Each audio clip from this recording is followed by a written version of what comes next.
G'day everyone, it's the Troutman here, and today we're going to be talking about the best subtle car mods for your car. Starting with the basics, the main idea is to remove visual elements rather than to add anything on, basically.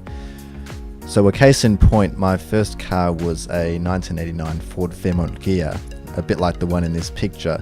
By the time I bought my first camera, I'd already done some mods such as replacing the orange indicators with clear indicators and tinting the windows. Next up, I removed the side badges which indicated the 3.9 litre engine capacity.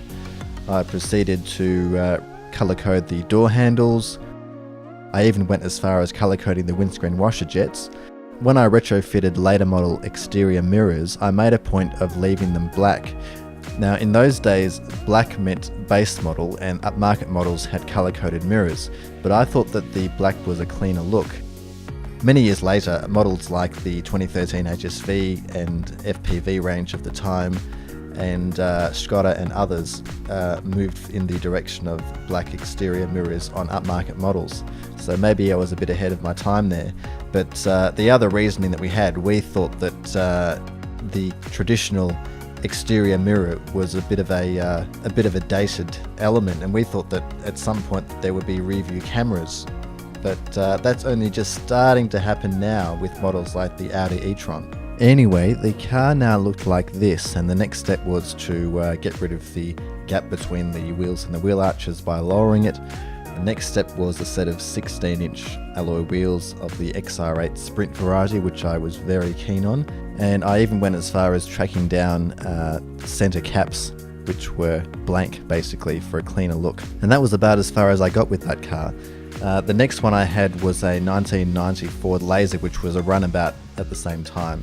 And I did a similar sort of thing, so we had the clear indicators, window tinting, not too much else, as this was supposed to just be a very cheap car to get around in. I replaced the rear garnish panel between the taillights, and that was the first time replacing the number plates, though I just got standard issue slimline plates at that time. My next car was a 1994 Unos 800M, and this time I pretty much went all out. So I replaced the wheels with 18-inch wheels, I lowered the suspension, I did get clear indicators for front, side and rear. I also put in HID headlamps, LEDs everywhere, that sort of thing. At the time there was a brand new product from Vic Roads called Pop Plates, and the idea was that you could keep your standard issue number plates but you could change the colour. So I got slimline plates with the same standard issue number plate.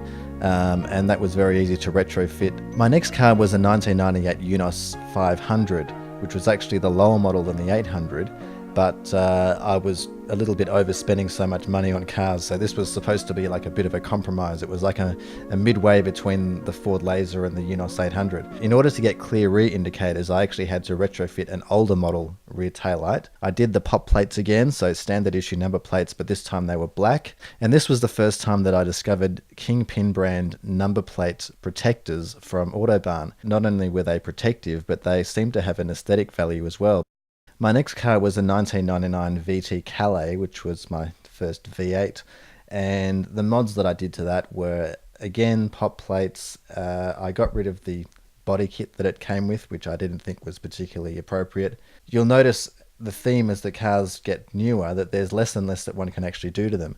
So again, when it came to the WM that I replaced the VT with, removing the side V8 badges, and this time I went for fully custom plates, really just because there wasn't much else to do. The next car was the Crown Victoria, and this sort of aesthetic mods doesn't really apply here because this was a show car in its own right. As for the Camry, again, there isn't a whole lot to do, but I made a point of removing the rear badges. The windows have been tinted, and the only other thing that I was left to do was the number plates, because this particular model has this dramatic black grille which appears to be a lot bigger than it actually is. The amount of airflow that actually goes through is actually no different than any other car, but it appears to be big, and the white number plates really stick out like a sore thumb, I thought. So I ended up going all out and going for custom plates of a similar style to the ones on the WM.